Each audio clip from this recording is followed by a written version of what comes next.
individual responsibilities to each other, to recognize the extraordinary human potential that was available. That's the greatness of America. This is a moment to decide whether we are or are not still a great nation. We are in this for the people of Ashraf, not because we want to overthrow the Iranian government, although that would be a very good idea. We are in this for the people of Ashraf because, as General Shelton said, we gave our word. We stand up for those who are trying to stand up for themselves but don't have the means to do this. We risk being the Dutch at Srebrenica instead of being the Americans in the Balkans. We cannot give up our legacy of standing for a free people who are willing to stand for themselves, especially for those who do not have the ability right now to stand for themselves. We have to do this not for the people of Ashraf, not for the Iranian-American community. We have to do this so that the United States of America remains a great country dedicated to freedom, opportunity, and personal responsibility. Thank you very much. First of all, thank you for welcoming me to your gathering. This is my first time. There's a Marine here who looked a little surprised to hear that I had a claim to Navy. But then I was there as Navy General Counsel a while back. Most people think of me as an Army person. About why I'm here and how I come to be here. Because you can say, well, we heard what he did. For one thing, he was part of an administration that didn't act on the issue of the list. That would be the administration in which, in fact, part of the administration which actually put the MEK on the list in the first place.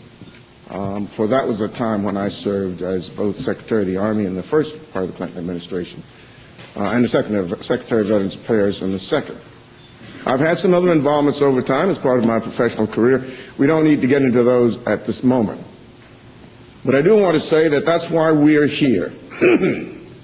We're here because of the warmth, the resilience, and the desire to be free of the Iranian people. There are lots of other things that flow from that, but that's why I believe you're here. It is certainly why I am here.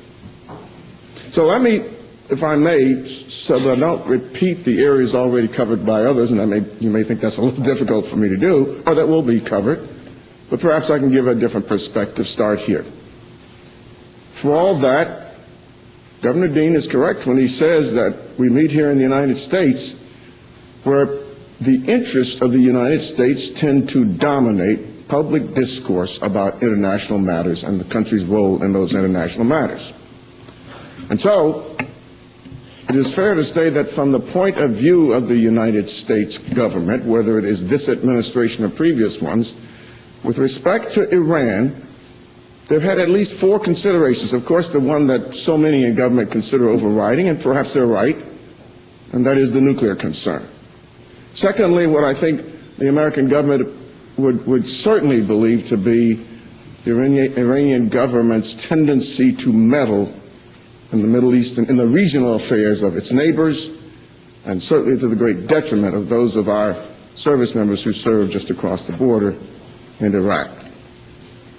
Thirdly and fourthly, and for you and me, firstly and secondly, or even firstly and firstly, because of the plight at Camp Ashraf, and because we have unfinished business in this nation with respect to the MEK.